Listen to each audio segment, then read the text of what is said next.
Good morning, everyone, and thank you so much for joining us today in this Q&A session about transforming bone health in the UK. My name is Kathy Adcock. My name isn't online events, as it says on the screen. I'm the interim membership manager here at ROS. I'm covering maternity cover for Emily Brown.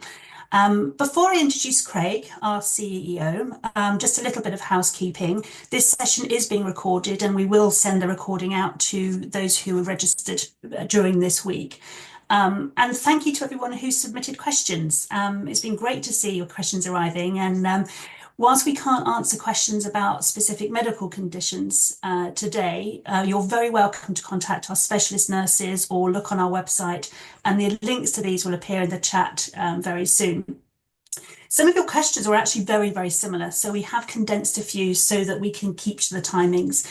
And please use the chat to answer any further questions. We hope we can get through the questions that have been pre-submitted, and if we do and we can answer more on the chat, that would be great. We really hope you find today's session useful and informative. This is the first of our kind of new range of exclusive events for our members as part of your membership package. You're going to be invited to other events like this throughout the year, so do keep an eye out in the members news for ways in which you can join in and sort of help shape the community of your membership too. I'd now like to introduce Craig, the CEO here at ROS. Craig joined ROS from the Advertising Standards Authority, where he was Director of Communications. He's held leadership roles in membership and regulatory bodies over the last decade and has sat on the board of the College of Anaesthetists for 2 terms. He's also served as a lay member of the National Organ Donation Committee at NHS Blood and Transplant. Craig practiced as a government lawyer in the Home Office, and in 2006 he applied his experience of advocacy to a leading children's charity's successful campaign for new investment in socially excluded young people. Following that outcome, he was invited by a cabinet minister to oversee stakeholder engagement in the Equality Act, A wealth of experience we have here at ROS. And Craig, I know you're going to start with a short update before the questions. However, we had one particular question, which is a perfect segue to your update. Kieran has asked, how is the FLS rollout going in the UK? Over to you, Craig. Thanks, Kathy, and hello, good morning, everybody. Thank you for being with us today. And that's a good question from Kieran. I'm going to address it in the slides, if that's okay for Kieran, and I'll give you the latest on the government's commitment of this rollout of early diagnosis services. So let me get the slides up. This is a good time to talk about these issues, everybody, because we're about to go into our 40th anniversary year in 2026, and the reason we are convening people today is that we've never felt in a stronger position to really beat this condition and deliver a big step change for people living with it across the UK, for the reasons I'll tell you about in a few seconds' time. So I do have some slides to show you. We've called this Transforming Bone Health in the UK because that's what we are committed to do. And here we are. Right. Kathy, can you give me a bit of a nod that that's moved on to the first slide? Okay, thank you. So today, everybody, you are our members and you know better than anybody the importance of osteoporosis, how much more common it is than people often imagine, how much more significant and life-changing it can be if people aren't given the right care and the right support. So you all need no reminder of how important this is, but here is a sense of how we represent your interests when we sit down with policymakers in number 10 in government departments. What we tell them is that half of women over 50 will suffer fractures because of this condition, and a fifth of men as well. And people are often very surprised to hear that. They think that, it's had a reputation as a bit of a niche condition in Whitehall, and not any longer. And it's because of messages like this, really. Half of women over 50 and a fifth of men over 50 as well. And what we find we have to push back against is a stereotype or a preconception that breaking bones is not so significant or important. And we do that by showing this chart. What it actually shows is that fractures are the fourth greatest cause of years lost to disability and early death in this country. And it's beaten, in inverted commas, only by lung cancer, dementia, and heart disease. So number 4 on the list for premature death and disability. And that's what we're trying to avoid here, because we know that there are excellent medications out there. We know that with the right lifestyle advice, people can get their bone health to peak in earlier life at a higher rate and to decline at a much slower rate. We know that the medications are game changers for a lot of people. So if we play our cards right, we can totally change the picture, and this can be one of the most fixable problems in the NHS. So it's an inspiring message of hope rather than a message of doom and gloom. But here's what we're up against, because we're not yet seizing those opportunities. Right now, 2/3 of people with the condition are missing out on treatment. They need access to those medications, but they're not getting them, either because there's not the right diagnostics and scan capability where they live, or because of low awareness and people are breaking bones repeatedly without necessarily knowing that they need to push for an osteoporosis assessment. The effect of this is that 1 in 5 of the people affected by this condition are breaking 3 or more bones before getting the diagnosis they need. And that has a progressive effect on their life. It limits them in ways that they don't need or deserve. And rather than catching them after the first fracture, or ideally preventing the first fracture as well, because that's what we are committed to and fighting for, 1 in 5 are seeing more than 3 fractures. A statistic which often hits hard when I speak to ministers is this one. 2.6 million of us in the UK have undiagnosed spinal fractures. And many people on the call will have experienced spinal fractures. They're severe and painful in themselves. They can be a predictor of a broken hip in future. But 70% of them never come to medical attention because they present as back pain. They're often misdiagnosed by GPs as just sort of wear and tear, whereas actually they are really significant red flags for future injuries, future spinal fractures, and a future hip fracture as well. And of course, as many people on the call will know, the end result of osteoporosis, if it isn't treated in a timely way, is a hip fracture. And we can prevent so many of those hip fractures from happening. Half of people who break their hip had a previous, less serious fracture, which could and should have flagged them as being at risk. And as we all live longer, there are more and more hip fractures happening. And if we don't get the NHS in a position where it can intervene early, then that will mean a big surge in demand for hospitals, and we can keep people out of hospital and intervene early if we play our cards right. This is something we remind policymakers of. So often it's the people who need care the most who are getting the worst care. People in deprived areas struggle even more than the norm with this condition. They live with more fractures, they take longer to recover in hospital, they die in greater numbers following broken hips.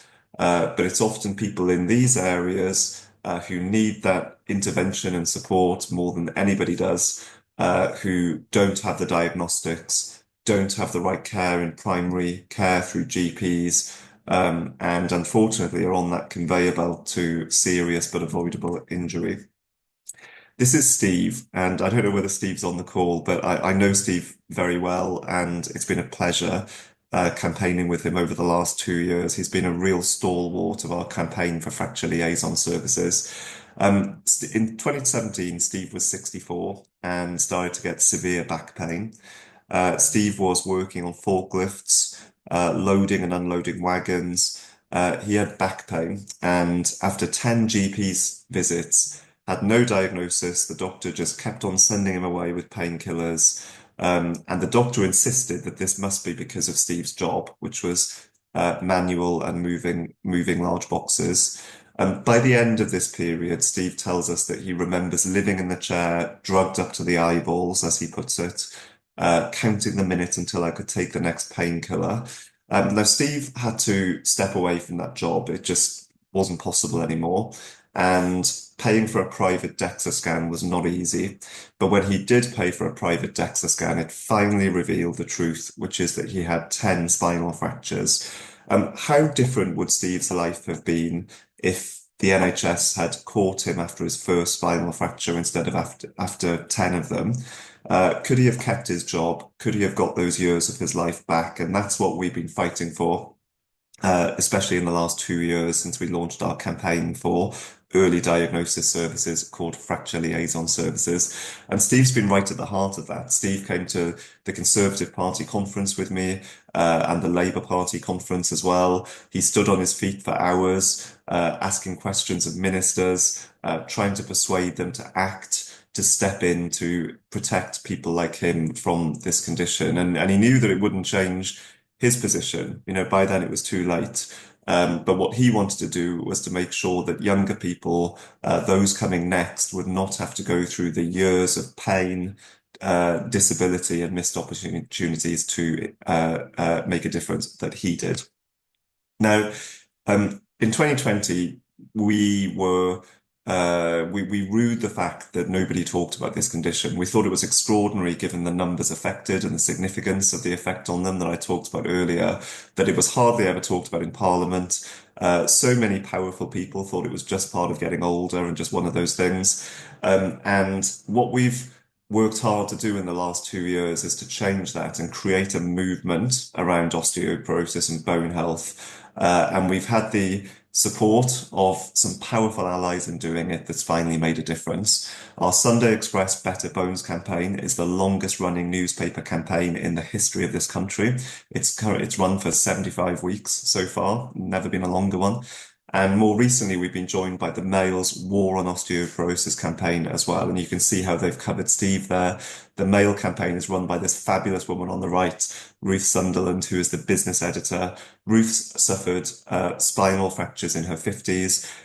She got some good treatment in the end, but when she found out that fracture liaison services, which step in and catch people after their first broken bone, when she found out they're only available in half of trusts, she was motivated to campaign for change. And both of these campaigns have been pushing for the half of trusts without FLS to have them, and for the FLSs to be given the money and resources they need to do the job properly right across the country. And around this mission of rolling out these FLSs, these early diagnosis services, we built a coalition of 244 parliamentarians. We were backed by a whole range of other people, including 7 medical royal colleges, the trade union movement, some really big business organizations like the CBI and the British Chamber of Commerce. We were backed by retail workers and organizations representing people who are more likely to be pulled out of the workforce, like Ruth may have been if she didn't get the right treatment, or like Steve certainly was. And because of this coalition, we were finally able to make the breakthrough. I've noted the 244 parliamentarians there. By the time of the election last year, we had the support of the Liberal Democrats, Labour, and the Conservatives around a cross-party commitment to roll out these early diagnosis services to every part of the country by 2030. Here's what Wes Streeting, the current Health Secretary, said. He said the rollout plan will be one of his first acts in post. He said, "You've built a really well-evidenced example of what really good secondary prevention looks like. And these services are not just good for preventing injury amongst patients, you're also doing the taxpayer a service through saving money. We made the promise and we're keeping the promise." Now, Kieran asked me at the start of this presentation, what's the latest? Over the course of the 6 months of the Labour government after the election, we noted a change in language to say that they improve the coverage of FLS from what they inherited. So with the help of the Mail and the Express and people like Kieran who wrote to their MP and met their MP, we've got them back into a position where they've said, no, it's not just improving FLS coverage that is the aim here. They've confirmed a number of times since January that every trust in the country, in England, is what the aim of this mission is. So they've strengthened the language. We're waiting for the rollout plan to be published. I know that the ministers and the officials are moving some big tectonic plates in the health sector at the moment. So we're confident that they're going to be publishing that before the end of the year. But the change in language to take it back to what the election pledge was, every area, not missing any out, was a really important move by the government in January and a good response to our campaigning. So we're confident and satisfied they're going to give people exactly what they voted for. Details to be confirmed before the end of the year. You will know when we know. I've talked about England quite a lot. I want to talk about Wales as well. We've already delivered FLS in every health board in Wales, and we've got the Welsh government to commit to a set of quality standards to make sure they've got the investment that they need in Wales as well. That's going to happen by 2030. So Wales is currently in the lead as far as the four nations goes. We've got the Scottish government to agree to audit FLS services and to act on the gaps.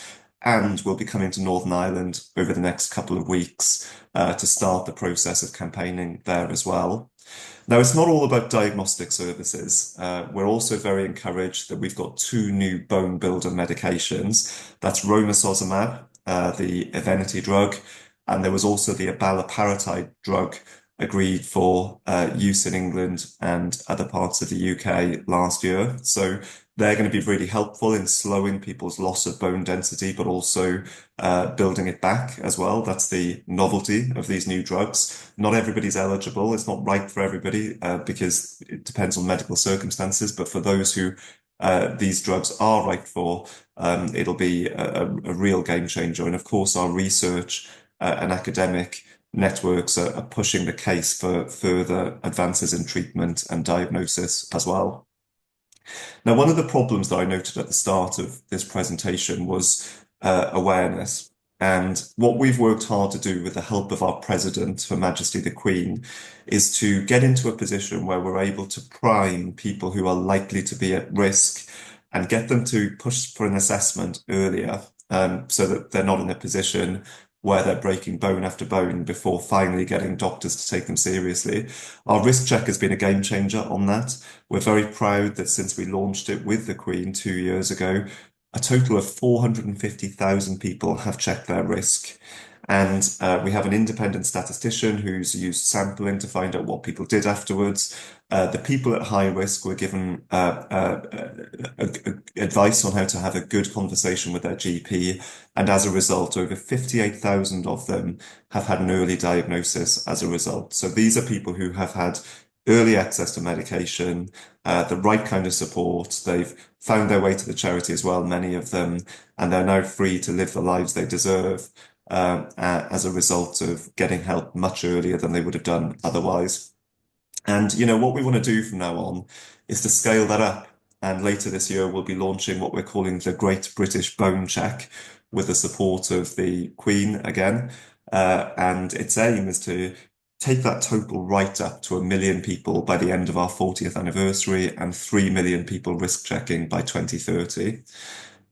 Next up, I want to talk about the support that we can give people once they're diagnosed. I know that the specialist nurse helpline can be a lifeline for people who need support, perhaps can't get an appointment with their GP or their specialist, has been told a scan's been delayed or they don't know how to interpret a scan. And the nurses are often stepping in to give people the support they need. We're really proud of them. And every time we hear they've made a difference when people call them up, we feel reminded of how important it is that we make sure that helpline is operational, available, even when thousands of people, thousands more people are going to get diagnosed early thanks to the rollout of FLS and our risk checker work. We thoroughly expect an avalanche of early diagnoses over the next couple of years, and that's a good thing for people living with the condition. But we know that despite that increase in demand, we need to make sure our nurses are always there, and the people who need special attention in working through complex problems and challenges are always able to get help on the end of the phone. And what we want to do to make sure that can still happen is to make sure that we're making the most of digital one-to-many channels like videos, webinars, special digital programs to give people the right support so that we can reach people at scale and at the same time we can reserve our specialist nurse helpline for the more complex inquiries that need one-to-one special conversations. So this is how we're going to do it. This is our vision for 2030. And put simply, it's this: no more broken bones, no more broken lives. We've never been in a better position to deliver that future for people. We've got the only, literally the only rollout of osteoporosis services this country's ever seen. And if you look over to places like Japan, they've increased their number of FLSs, early diagnosis services, from 50 to 200 in a couple of years. That's what we want to do here. New Zealand has 100% coverage of these services. So Japan and New Zealand are leading the way. When Wes Streeting delivers on his commitment, and we do the same in Wales, Scotland, and Northern Ireland, we'll be right there with the people in Japan and New Zealand as one of the leading countries in the world for osteoporosis care, a major transformation from 2020. So by the time we get to 2030, we want to make sure that we've made that rollout happen, that it's been delivered on time, on budget, and it's reached everybody, universal. And we want to make sure that we get those 3 million people checking their risk so that we have a step change in public awareness as well. But I want to say this before we finish for questions. These fracture liaison services are just the beginning. It's really sensible to start with what they call secondary prevention. In other words, you've had your first fracture, we step in before you have more. That's what delivered such a change on heart disease. So all of our clinicians on our board and in our network agree that we should start off with these secondary services, but it can't stop there because imagine how defeatist it would be to stop after we've got to a position where we catch people after their first fracture and prevent the second, third, fourth, or in the case of Steve, the 10th. Instead, what we want to do is get ahead of the first fracture as well. So primary prevention, as the clinicians call it.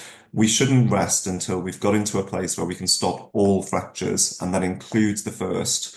And this is how we're going to do it. We published a report in Parliament 2 years ago that was a collection of the most recent research from across the world, led by our academics.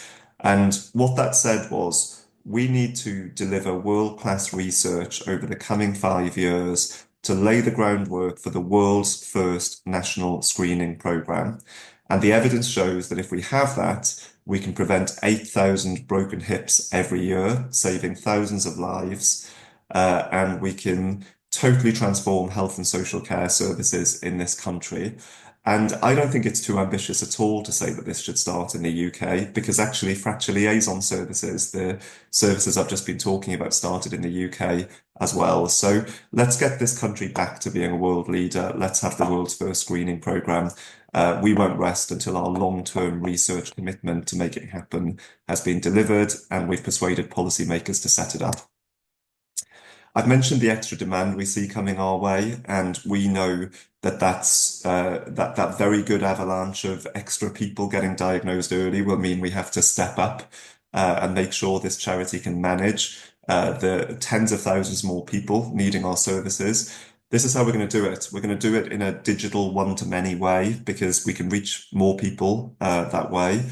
We're going to have 4 new programs that we want to get funded over the coming months. The first is a mass market digital program for people who are newly diagnosed. And the reason for that is we know that's a really sensitive time for people with the condition, and we can walk people through the recovery journey through that digital pathway. That is all designed and ready. When we get the funding in, we'll launch it as an early priority. Secondly, I know that people feel that exercise, and they're right, exercise is really important for recovery, but people can feel quite nervous after fractures. So we'll have a program of live exercise classes and bone-friendly fitness plans and local pilots to help people through that exercise journey. Thirdly, we'll have an AI, artificial intelligence-led chatbot to deliver advice and information at scale.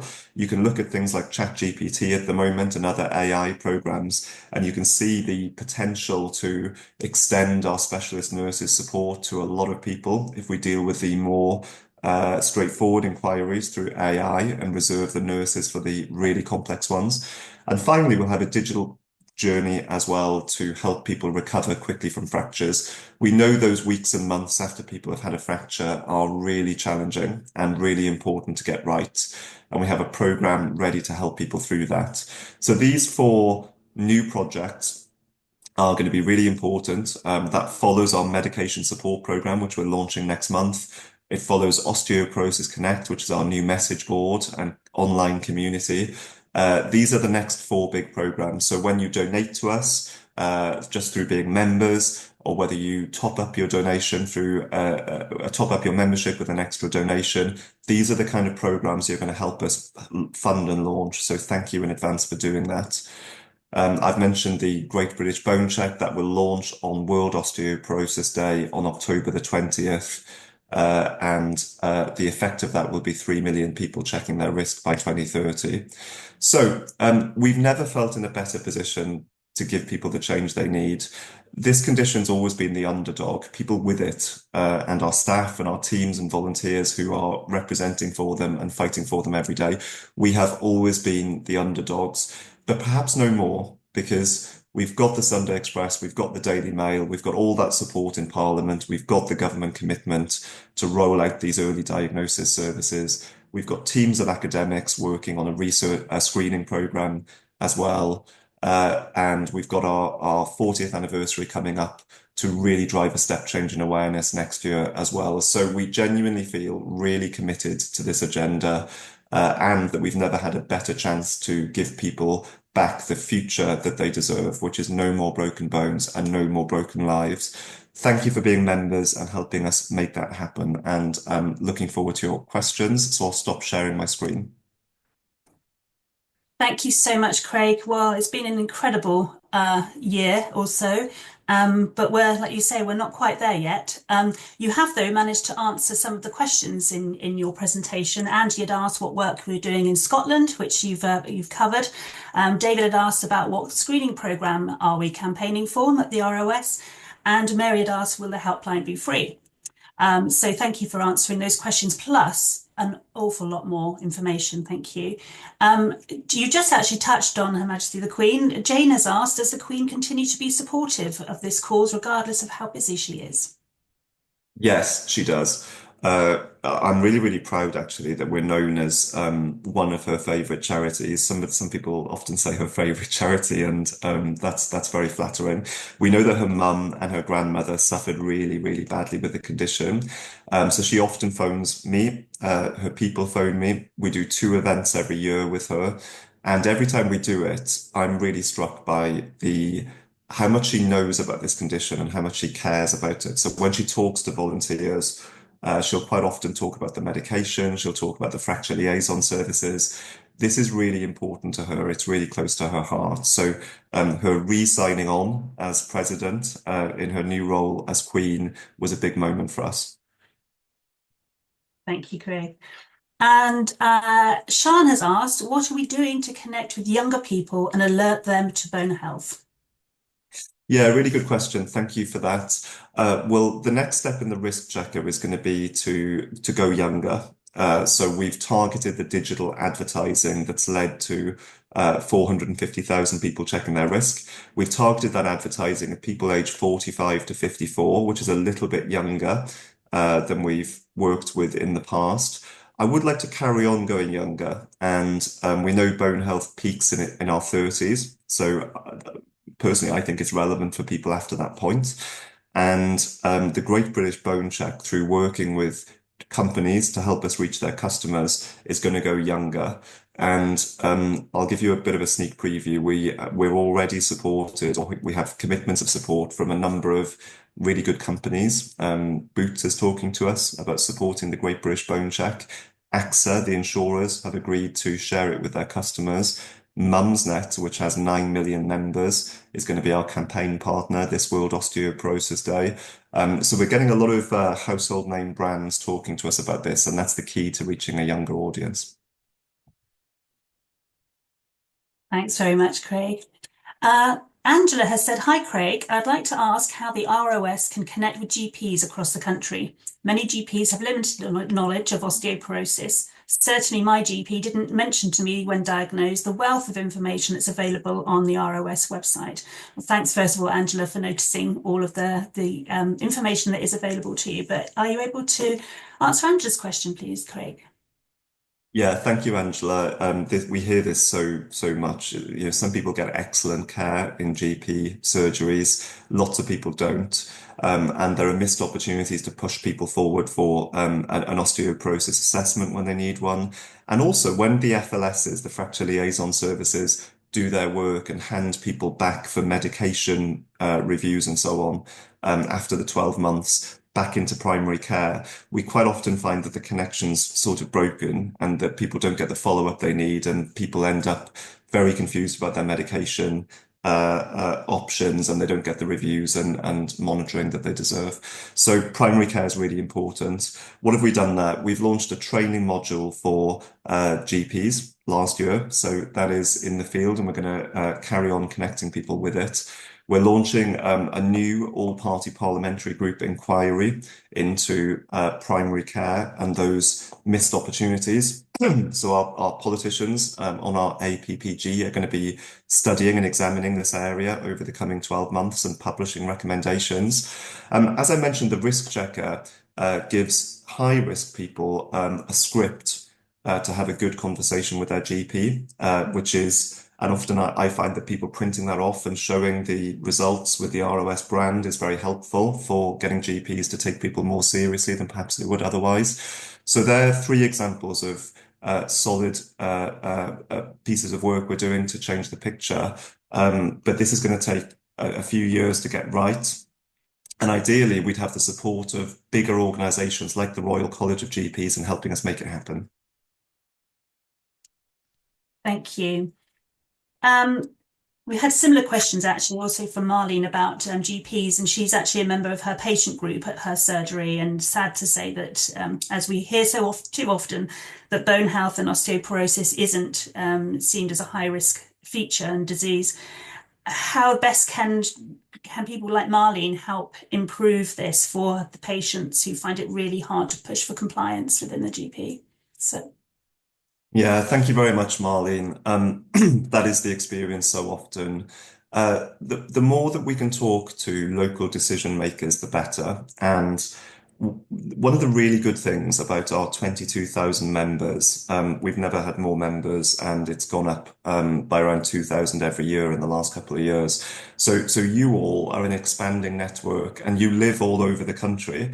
So I find that when a volunteer, either individually or as a group, writes to their health board, if you're in Wales, Scotland, or Northern Ireland, or your integrated care board, if you're in England, when you write to your MP, and he or she then writes on your behalf to those decision makers, quite often we can get local services to become better. So that would be my request to Marlene and others.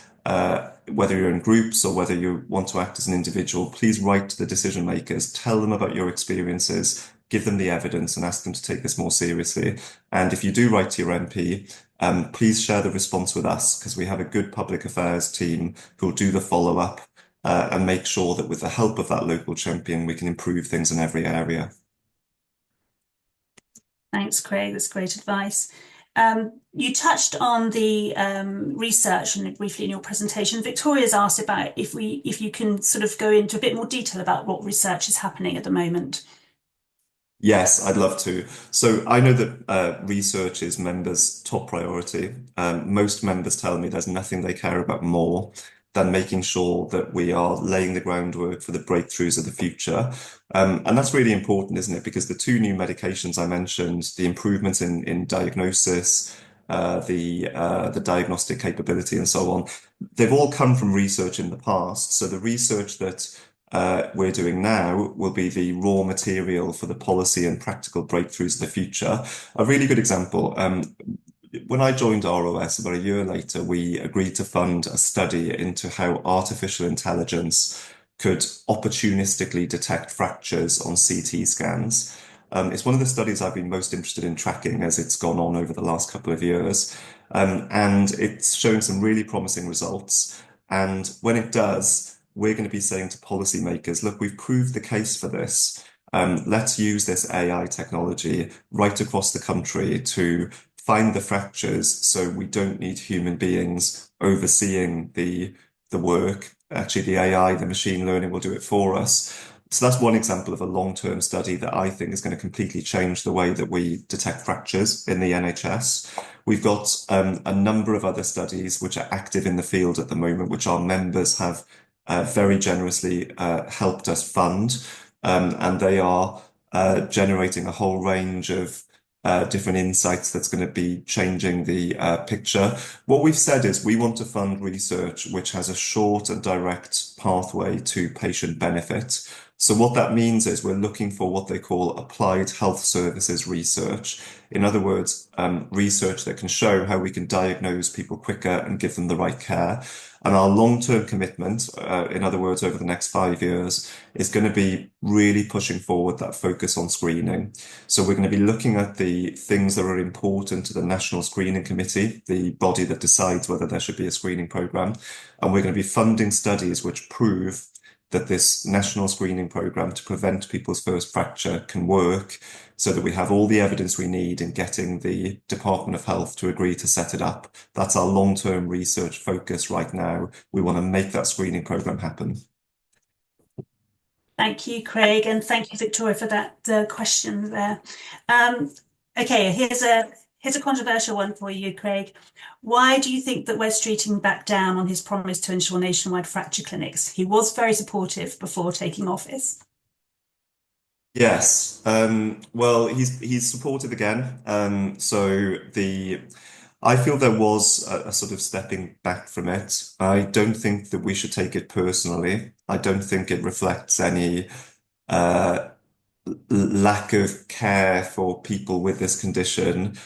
The people with inside of government tell me that after the election, they were just shocked at the sheer number of things that have to be done.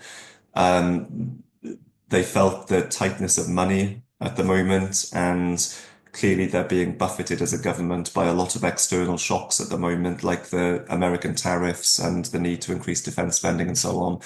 So there was a watering down of our commitment. I have to be really honest about that. We were worried after the election when the language changed from FLS in every area to the new message after the election, which is we will improve the number of FLSs from what we inherited. And what we said to the advisors and officials in government is, if we're not careful here, we could end up with just a couple more FLSs at the end of this period because that could satisfy such a reduced test, improve on what we inherited. So what we said to people with the help of our allies in the press and in Parliament was actually, if we accepted that, that's not what people voted for. And the effect of it will be to leave potentially thousands or tens of thousands of people without these life-saving check services.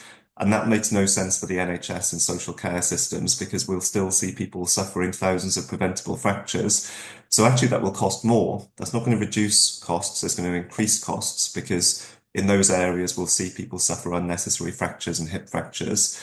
And with the help of really committed parliamentarians, with the help of our allies at the Mail and the Express, and a bit of hard campaigning in January to say to Wes Streeting and his people, look, this is really important to us. It's really important to our community. It's important for the future of the NHS. We got them to reinstate the original language, which is FLS in every area by 2030. And I've noticed 12 press inquiry responses since then. Every time it comes up in Parliament, I see the same language, FLS in every area by 2030. So they've gone back to, they've re-honoured, if you like, their original pledge. We know that we need to get them to crystallise that into a rollout plan, and we're holding their feet to the fire on it for people who deserve that rollout plan before the end of the year. I'm confident they'll do it. And I think we've shown that, as a community, we're able to generate a lot of public support for this pledge. It's not just a small pledge that nobody cares about, that they can change at will. It's something that this community feels really strongly about, and that's why they reinstated it in January. So we won't stop until the rollout plan's launched, but I think we can feel happy as a community that every area will get an FLS by 2030. Thank you, Craig. I'm sure that's very reassuring for people to hear. Diana has asked, why is the DEXA scan not annual? Yeah, thank you for that question. What we found, well, what we know that DEXA capacity in the NHS is not where it needs to be, and we were happy when the new government put £2 million into DEXA in January. That's a win. It's a small win because actually we're still, I believe, 25th out of 28 countries in Europe for DEXA coverage, and what that means is lots of people are waiting longer than they should for their first DEXA scan. So, if we were to check in on people so quickly, that would probably mean that people waiting for their first scan would have to wait even longer. And I'm thinking of areas like Cornwall, for example, which until recently only had one DEXA scanner. And our all-party group looked at evidence which showed that if you're a person in Cornwall, you've potentially got a 3-hour round trip to get to the place with the one DEXA scanner.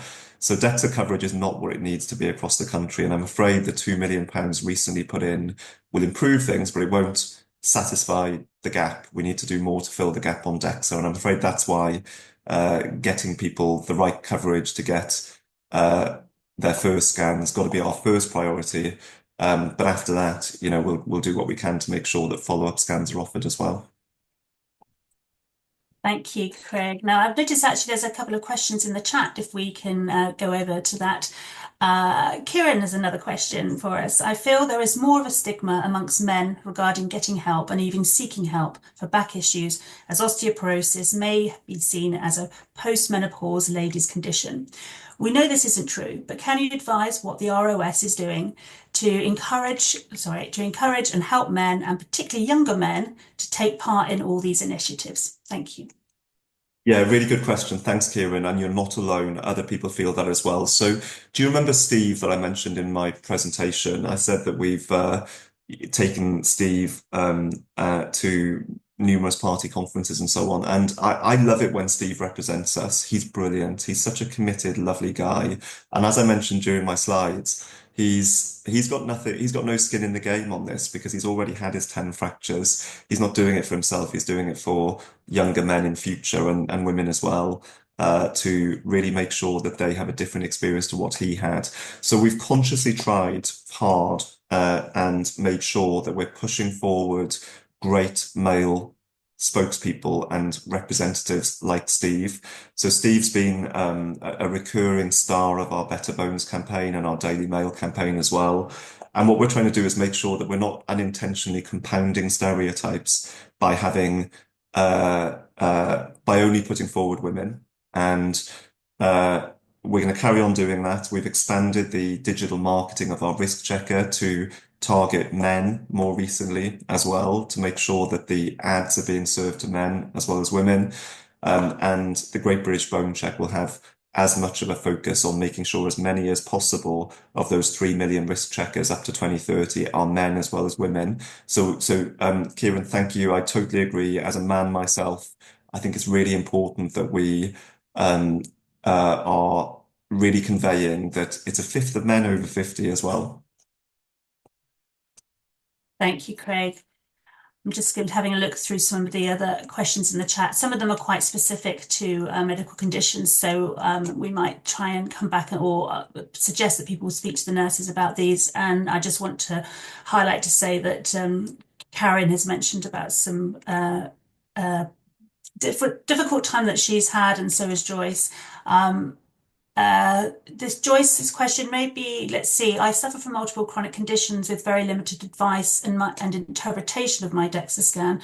I've opted not to take medicine and I've searched for info as there will be others in my situation. Am I looking in the wrong places? I think, is that probably one for the nurses to answer, Craig? Yes, the nurses will be really well placed to answer that question. I should add everybody that as a lay person, not a medic, I'm going to defer to my specialist nurse colleagues on some of these questions. But Kathy, can we make sure that anybody who's asked a medical question has a follow-up from us that reminds people of the helpline number and perhaps connects people? Yes, it's in the chat, so people will be able to get that several times through. So, um, okay. Uh, okay, Angie has a question. Will the ROS hold an event here in North East Scotland, especially when we launch new things? Yeah, good question. Thank you. I don't see that happening this year, but I hope it'll happen next year. And the reason for that is that our events focus this year is on Northern Ireland. And I'm really conscious that I've talked to you about progress in England, progress in Wales, some progress in Scotland. I've been a little disappointed at how quickly the Scottish government's acting on their promise of an audit of osteoporosis services up there. They're being very slow. But we've not actually started work in Northern Ireland yet. So the team are going to be holding an event in Stormont, the Northern Ireland Assembly, this summer, and I really want to send a message to people living in the province that we've not forgotten about them, and we're going to start the conversation with their government about a similar commitment to the Wales and Scottish English ones really soon. But I do hope that next year, once we've had some progress on the audit, we can come up to Scotland, and whether it's in northeast of Scotland or in Holyrood, the Parliament, I hope that we'll do a round table or a fringe meeting or a political meeting that really gathers the key decision makers in Scotland and says to them, this audit, it's gonna expose a bit of a false sense of security because our people in Scotland, our clinicians and academics tell us that there's in theory 100% FLS coverage over there, but actually in practice there are long backlogs. There are services who are missing people. They've not got the funding and the capability to serve the populations who need them.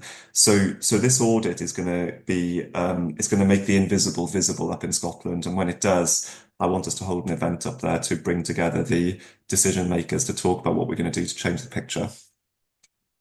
Thanks, Craig. I'm sure that will be very popular. Um, Jane has asked us if we can provide a written summary of the main points. Yes, we can do that for you, Jane. That's not a problem at all. If anyone else has any other questions, please do put them in the chat now. In the meantime, I just want to say a massive thank you to you all for being members. Whether you're new or supported the charity for a long time, it is, as Craig said, it's your membership, it's your donations that really enable ROS to make huge strides in the national scale out of the programme and supporting early diagnosis and therefore helping to transform the lives of millions of people. I think some of the people have just sort of said thank you very much, Craig, and everyone at ROS. It's so encouraging to know we have your wonderful support and determination to improve things for the future, which is wonderful to hear. I don't think we've got any more questions in the chat. So if not, thank you everybody for attending this morning. We've been delighted to have you on board and look forward to seeing you in other events coming up. Thank you. Thank you, Craig. Thank you, everybody, and thanks, Kathy and the staff team for organising today. I've really enjoyed talking to everybody. Thank you for your questions as well. Kathy's absolutely right. We don't get any funding from government. Everything we do, all the work I've just talked about is only possible because you are our members, our supporters, our donors. Thank you from the bottom of our hearts, and we will never stop fighting for you. We are really, really buoyed up about the opportunities of the next couple of years and to make the most of it to completely change the picture for people with the condition. Thank you, Craig. Thank you, everybody.